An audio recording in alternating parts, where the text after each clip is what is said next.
to save Sora. Why are you using Sora's name? You are just one of many roads that I might choose to take. I am who I am. I am Sora. You're Sora? Sure. I've heard of you. Stand up and lead. Time to end this. Very well done.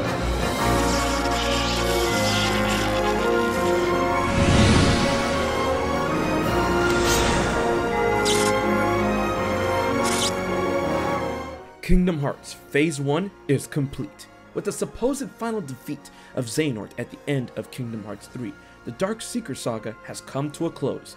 But with the advent of Kingdom Hearts ReMind, Melody of Memory, and the dawn of Phase 2, it seems that we're going to learn the secrets to his final plan. And knowing Xehanort, he would have many, and I mean many, roads open.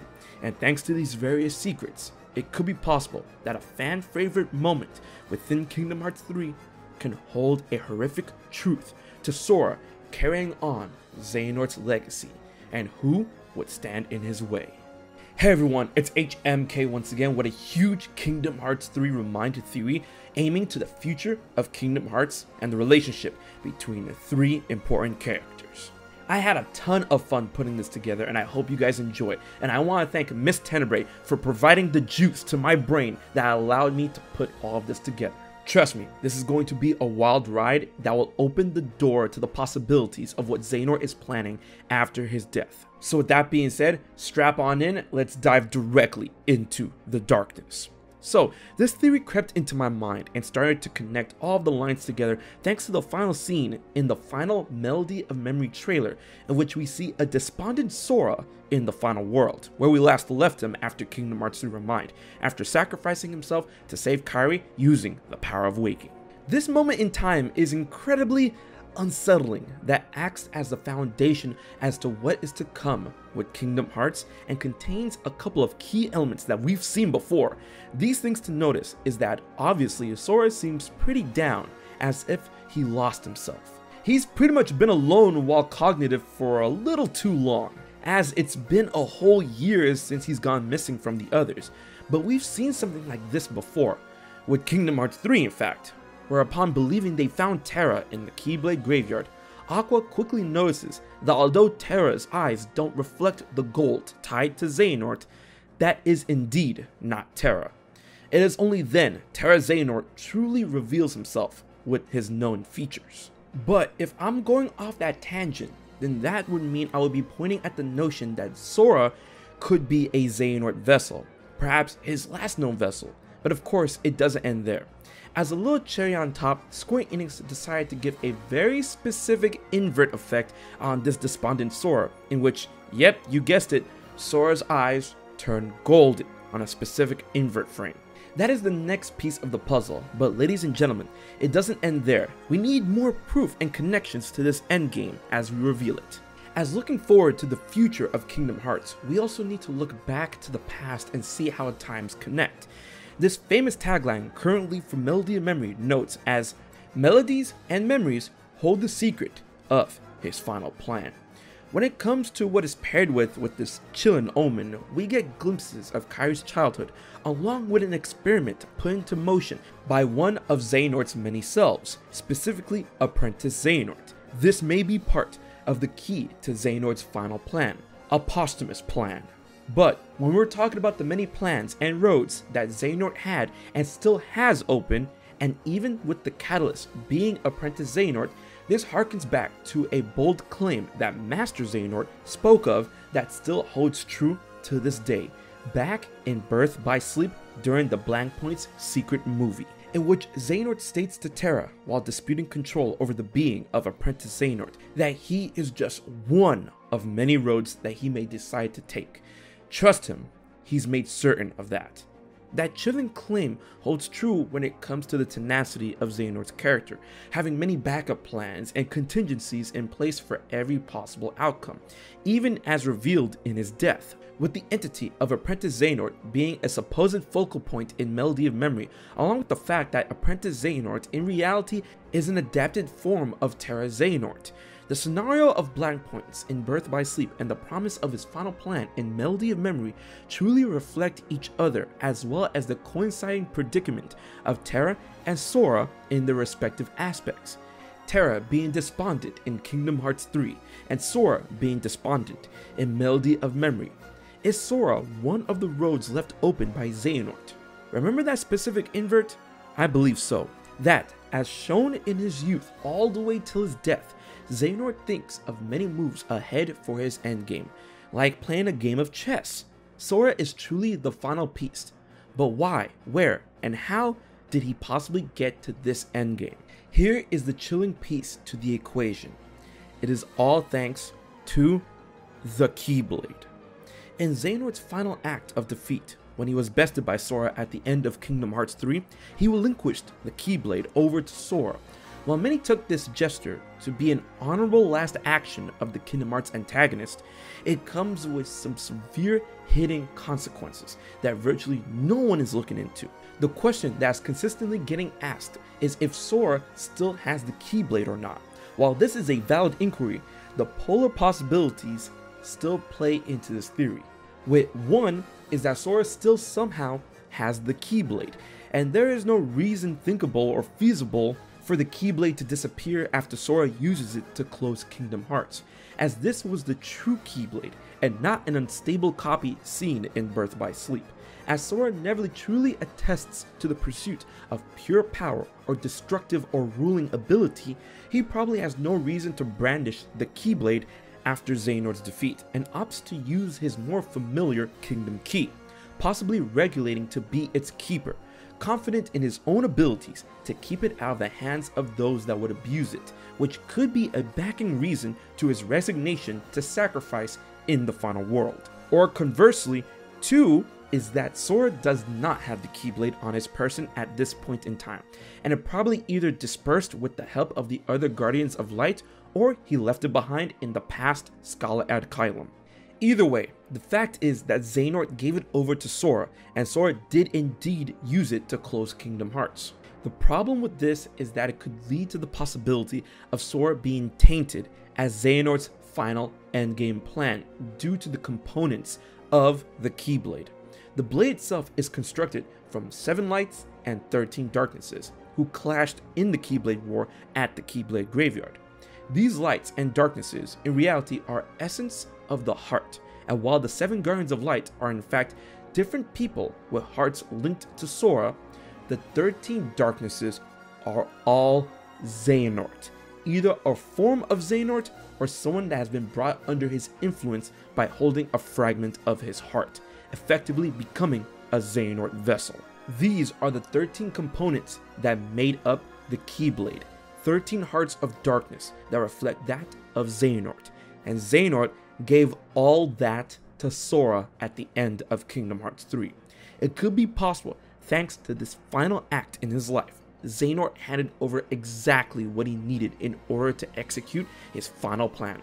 13 of his own hearts to someone worthy of carrying on his legacy.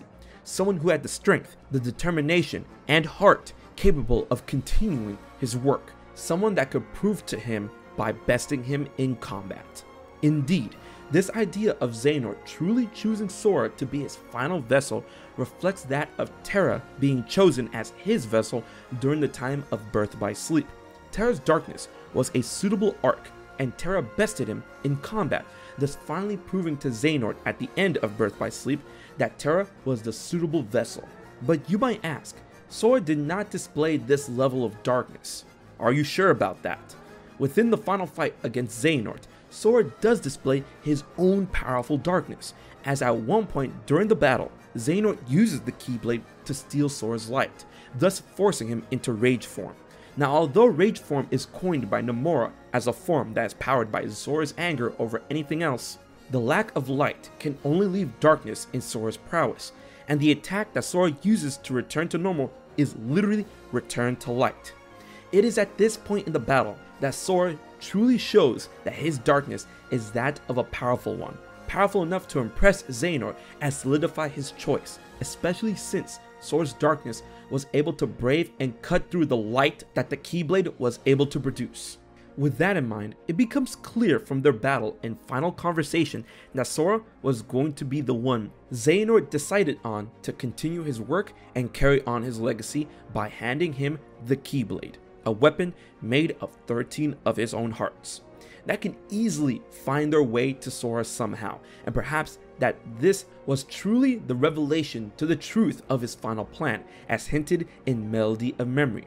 We will see the details of the experiment conducted by Apprentice Xehanort that was foretold from Kingdom Hearts 1 in the Ansem reports, in which Kairi was sent off from Radiant Garden to help Apprentice Xehanort find something, or rather, someone, as in Ansem Report 11 it states.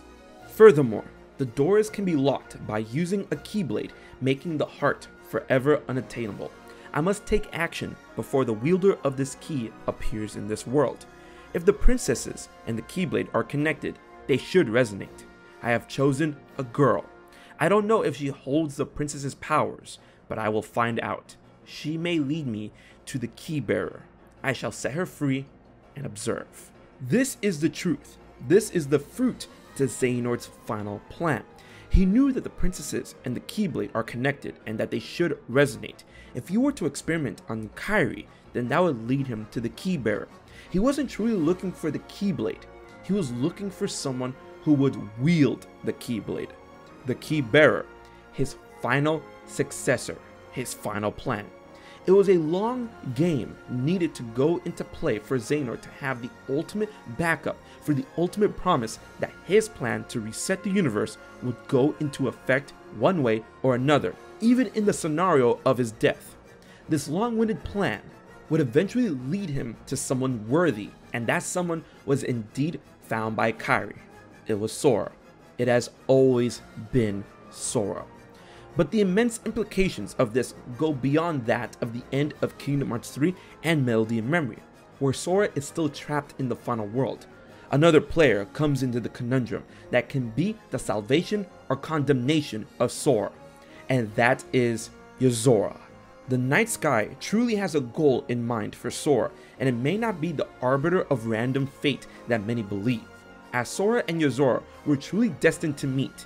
In his purest sense, Yozora's mission is to save Sora, yet challenges Sora to a battle in Shibuya on top of the 104 building, where victory and defeat each have their own implications, that when combined still leads to one solid endgame to Yozora's meaning and existence. Yozora is here to save Sora from himself, from his fate, from his soon-to-be legacy, as he who would carry out Xehanort's final will. Let's dial back a bit. When it comes to Yozora, we see that he's from a modern realm not so unlike our own. But in the Verum Rex trailer, it seems that his world is plagued by what could be a world-ending event and threat. That is already one little breadcrumb that leads to the understanding of Yozora's plight. Next up is Yozora's words as he addressed Sora in the final world. When Sora revealed his identity to Yozora, the mood of the conversation completely changes, and Yozora presses Sora on complete confirmation of his identity. But on Yozora's part, it seems that the entity that he would come to know as Sora was something from past times, as he has heard of Sora, and why would this kid use Sora's name? It could be possible that whoever or whatever Sora was to Yozora was something with significant baggage attached. The next clue is pointed to the pattern on Yozora's sleeves. Here we see a skull and crossbones, but the skull has spiky hair not unlike Sora's that's pointed towards the sides, along with a small crown that has been a known motif of Sora's in various material. Along with that, the crossbones are actually two Kingdom Key Keyblades. The skull and crossbones symbol is closely associated with various ideals relating to harm, whether it be piracy, poison, danger, or perhaps its oldest and most well-known and superseding symbol, death. So this symbol of death has obviously been fashioned to the likeness of Sora. But why would that be? How would Sora, the beacon of light and hope, who has saved the worlds a multitude of times, be associated with death according to Yozora? That is because of the legacy of Xehanort that Sora may carry out, or rather, has carried out already in Yozora's time. To Yozora, Sora's time has already passed, and Sora has become known as an arbiter of doom and death, using the Keyblade to carry out Xehanort's will as his final vessel to use the destructive power of Kingdom Hearts in an attempt to wipe the world clean and start anew. That would mean Yozora is from another time, a time in the future, which wouldn't be out of the realm of possibility considering the technology and abilities he possesses, that he meets Sora in the final world, a realm beyond that of time, and serves as a prison for those that tamper with the natural flow of time. And finally, Yozora's connection with Luxord, as Luxord is the gambler of fate and he himself controls the power of time. This meeting can easily be afforded by Luxord to Yozora, considering he gave Sora the wild card. And this leads into the final note of Yozora's mission. He is here to save Sora, to save him from his fate of becoming the Arbiter of Doom that would carry out Xehanort's legacy. That's why he wants to save him. This idea holds true in both of the endings of the secret episode in Kingdom Hearts 3 ReMind. If Sora were to lose against Yozora, then Yozora would place Sora in crystal stasis to prevent him from reaching the point of truly becoming this bringer of death and carrying out the event that would mark him as such, with Yozora using this time to find an alternative, promising Sora that he will save him. If Sora were to win, then Yozora would proclaim that his powers aren't needed yet, perhaps in confidence that Sora would be strong enough not to follow the path Xehanort laid out for him, for the time being at least, and that if Sora were to stay true to himself, then that's all Yozora would need, smiling to himself. But if he were to stray, then Yozora would know that is when his powers would be needed. And that is the truth of the final plan of Xehanort, trying to get Sora to be the one to carry out his legacy. And as final markers that this holds true, remember Yozora's sleeve? Take a close look at the symbol. Notice something familiar? The crossing kingdom keys. Those are the clashing combined kingdom keys that make up the Keyblade, something that Sora would use. And remember Yozora's eyes, the red and the blue? If we take into account Yozora's obvious comparison to that of the original intent of Noctis Lucius Kylum, the protagonist of Final Fantasy XV, back in the time when it was originally known as Final Fantasy Verse 13, a narrative point is that Noctis had the eyes that was able to sense and see death, going from his natural blue to red, thus being red when he detects death. When it comes to Yozora, he has one blue eye and one red eye. When we tie this into the theory and within the endings of the secret episode of Kingdom Hearts 3 ReMind, when Sora loses, Yozora awakens and looks to the left, showcasing his left red eye, signaling the detection of death when encountering Sora. But when Sora is victorious, Yozora looks to the right upon waking up, showcasing his right blue eye, signaling what may be the opposite: life, light, and hope, that Sora may not take the path already known to Yozora. And there you have it, ladies and gentlemen, the theory behind the notion of Sora and Xehanort's legacy that Yozora is trying to stop. I hope you enjoyed the video, and if so, please consider liking, sharing, favoriting, and most importantly, subscribing to HMK as I post Kingdom Hearts content every week. Let me know what you thought in the comment section below, and big thanks to my Patreon supporters for help making this video happen. If you want to find out how you can support HMK for just $1 a month, please check out my Patreon info in the description box below. Alright guys, until the next theory, until the next revelation of Sora, Xehanort, and Yozora, this has been HMK, and I'll check you guys later. So you haven't subscribed to HMK yet? Don't piss Xemnas off.